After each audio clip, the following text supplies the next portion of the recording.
రోజు స్వామినారాయణ గురుకులలో నిర్వహించేటటువంటి గోవు మీద పిల్లలకు అవగాహన సదస్సు నిర్వహించబడుతుంది.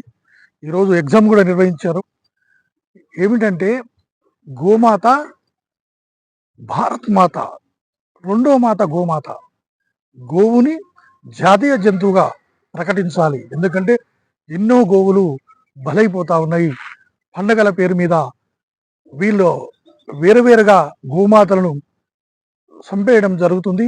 దీని మీద ప్రభుత్వాలు నిర్ణయించి గోమాతను రక్షించే విధంగా ఉండాలనేది జస్వంత్ భాయ్ లవ్ ఫర్ కౌ అనే విధానాన్ని తీసుకొచ్చారు.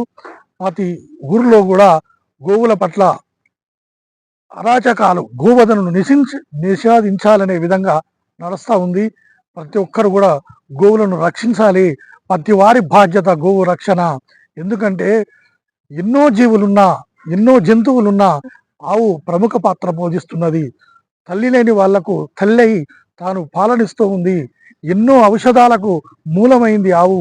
ముక్కోటి దేవతల స్వరూపమైంది ఆవు. శ్రీకృష్ణ భగవానుడు గోపాలను గోశీరాన్ని తాగి గోవుల యొక్క మహిమను తెలియజేసినటువంటి మన వేదసారమైనది ఆవు. ఆవులను రక్షించాలి, ఆవులను నమస్కరించాలి అనే విధాన్ని, సంస్కరించాలనే విధాన్ని ప్రతి ఒక్కరూ గుర్తుపెట్టుకోవాలి. ఈరోజు జరుగుతున్నటువంటి ప్రతి పండుగ పేరు మీద కొంతమంది దీన్ని వధ చేస్తున్నటువంటి విధానాన్ని ఖండించాలి. భారత ప్రభుత్వం వెంటనే ఈ గోవును జాతీయ జంతువుగా ప్రకటించాలి అనేది ఈ గోవింద భక్తి ఛానల్ ప్రముఖమైనటువంటి విధానం. ప్రతి ఒక్కరు కూడా ఆలోచన చేయాలి.